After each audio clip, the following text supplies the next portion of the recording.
कहानी मयंक और विभा की है। मयंक एक अच्छी नौकरी करता था, लेकिन विभा की जाति का ना होने के कारण विभा के माता पिता शादी के लिए नहीं मानते हैं। पर जब दोनों अपनी मर्जी से शादी कर लेते हैं तो क्या है विभा, 6 साल हो गए हैं शादी को, लेकिन एक दिन नहीं गया कि तुम माँ पापा को याद कर परेशान नहीं होती। मैं कितनी कोशिश करता हूँ कि तुम सब भूल जाओ।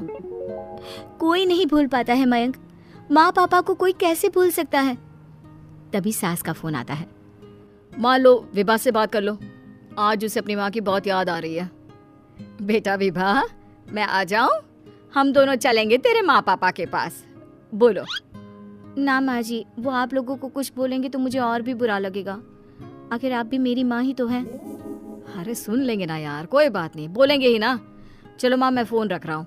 वो क्या है ना, आज विभा को लेकर डॉक्टर के पास जाना है। बहुत दिनों से इसके सर पर लगातार दर्द हो रहा है। अरे हाँ हाँ, ले जा बेटा, सर दर्द को हल्के में नहीं लेना चाहिए। वैसे भी ना बहू सोचती बहुत है। मयंक माँ का फोन रख देता है और दोनों कार से अस्पताल जाते हैं। लेकिन जैसे ही वो लोग अस्पताल जाते हैं, विभा को स्ट्रेचर में नर्स उसकी माँ को लेकर जा रही दिखती है। मयंक, माँ, मयंक वो मेरी माँ है। इतने सालों बाद देखी भी तो इस हाल में मैं उनके पास जा रही हूँ। अरे रुको, कहीं वो लोग तुम्हें देखकर और परेशान ना हो जाए, या फिर तुम्हें कुछ बोल ना दे विभा, तुम फिर परेशान हो जाओगी। मयंक कैसी बात कर रहे हो, वो माँ है मेरी। मेरी। पास खड़े अपने चाचा चाची से बात करने की कोशिश करती है, लेकिन वाह, तेरे जैसी बेटी जिसकी हो वो तो मर ही जाए तो अच्छा है। वैसे पार्क में पैर फिसला है तेरी माँ का, रीढ़ की हड्डी टूटी है। रिद्धि को चाची की बात का बिल्कुल बुरा नहीं लगता। शायद वो सुन ही नहीं रही थी कि चाची क्या कह रही थी। वो सीधे माँ के कमरे में जाती है। कौन है आप? ये मेरी माँ है, मेरा नाम रिद्धि। रिद्धि नाम है ना आपका? दर्द में भी ये आपका ही नाम ले रही थी। हाँ, ये सुनते ही रिद्धि का कलेजा मुंह में आ जाता है। ये वही माँ है जिसने कड़े शब्दों में ये कह दिया था कि अब तेरा मेरा रिश्ता खत्म। फिर रिद्धि का पति मयंक भी वहां आ जाता है। सामने खड़े होते हैं रिद्धि के पिता। पापा, क्या हुआ माँ को? वो पार्क में गिर पड़ी, रीढ़ की हड्डी में चोट आई है। रिद्धि पिता की तरफ देखती है, लेकिन पिता मुंह फेर लेते हैं। पता है मयंक, माँ दर्द में मेरा नाम ले रही थी। मेरी माँ मुझे याद कर रही थी मयंक। मैं माँ को कुछ नहीं होने दूंगी, देख लेना। हाँ रिद्धि, हम मिलकर माँ का ख्याल रखेंगे, उन्हें फिर से खड़ा कर देंगे। लेकिन भैया कहाँ है? रिद्धि पिता के सामने जाकर खड़ी हो जाती है। पापा, भैया कहाँ है? वो अमेरिका में है, वो नहीं आ पाएगा। रिद्धि फिर माँ की ओर ध्यान कर लेती है। उस पूरी रात रिद्धि माँ को देखती खड़ी रहती है। पिता मन ही मन सोचते हैं, जब इतना ही प्यार था तो क्यों चली गई किसी एक अजनबी के लिए हम सभी को छोड़कर। तभी आपकी वाइफ को होश आ गया है। क्या मैं उनसे मिल सकता हूँ? जी नहीं, वो बार बार अपनी बेटी का नाम ले रही है। रिद्धि बेटा, तुम अंदर चली जाओ। माँ रिद्धि को देखकर रोने लगती है। बेटा, माँ के गले लग जा।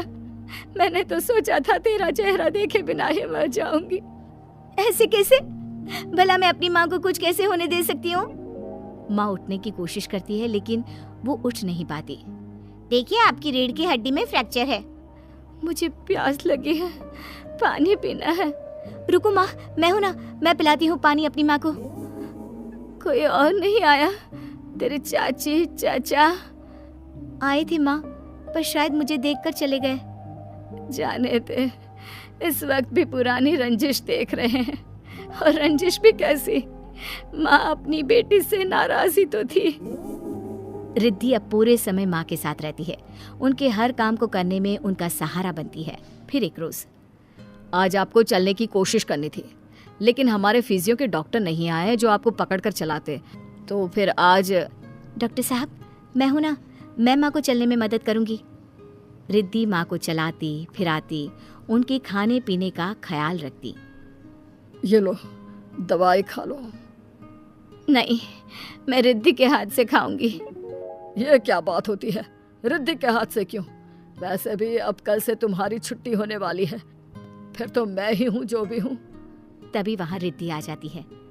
पापा, मैं बस कुछ मिनट के लिए डॉक्टर के पास गई थी। ये दवा। तुम्हारे पापा नहीं बताएंगे, लेकिन वो मुझे दवाई दे रहे थे। कल से मेरी छुट्टी है ना। लेकिन ये तो गलत दवाई है पापा। इतनी ढेर सारी दवाई है ना, इसलिए भूल हो गई होगी। नहीं नहीं माँ, सिंपल तो है। मैं बाहर जा रहा हूँ, कल आ जाऊंगा छुट्टी कराने। अगले दिन पिता अस्पताल से माँ को ले जा रहे होते हैं कि रिद्धि बेटा, इतनी जल्दी किसी की छुट्टी नहीं हो पाती, ऐसे रीढ़ की हड्डी के मामले में। लेकिन तुम्हारी दिन रात की मेहनत ने तुम्हारी माँ को व्हील चेयर में बैठने लायक बना दिया। बस इसी तरह 1 महीने और सेवा हो जाए तो क्या ये फिर से दोबारा पहले जैसे चलने लगेगी? हाँ हाँ, चलने क्या, दौड़ने लगेगी। पिता कुछ सोच में पड़ जाते हैं कि रिद्धि कहती है, माँ मेरे साथ मेरे घर चलो, 1 महीने मैं तुम्हारी सेवा करना चाहती हूँ। नहीं, चलना है तो तुम चलो अकेली।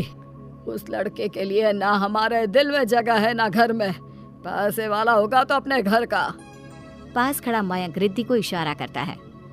तुम जाओ रिद्धि, तुम्हारी माँ को तुम्हारी ज़रूरत ज़्यादा है, मैं समझ सकता हूँ। रिद्धि भी माता पिता के साथ मायके चली जाती है। वो माँ की सेवा दिल लगाकर करती है। पिता भी रिद्धि को माफ कर देते हैं और फिर 1 महीने बाद, देख रिद्धि, मैं बिल्कुल ठीक हो गई। सच कह रहे थे डॉक्टर कि मैं तो दौड़ भी सकती हूँ। बस माँ, तो अब मैं चलती हूँ। मयंक और मुन्ना मेरे बिना ना जाने कैसे होंगे। अरे क्या जरूरत है जाने की, यहीं रुक जा।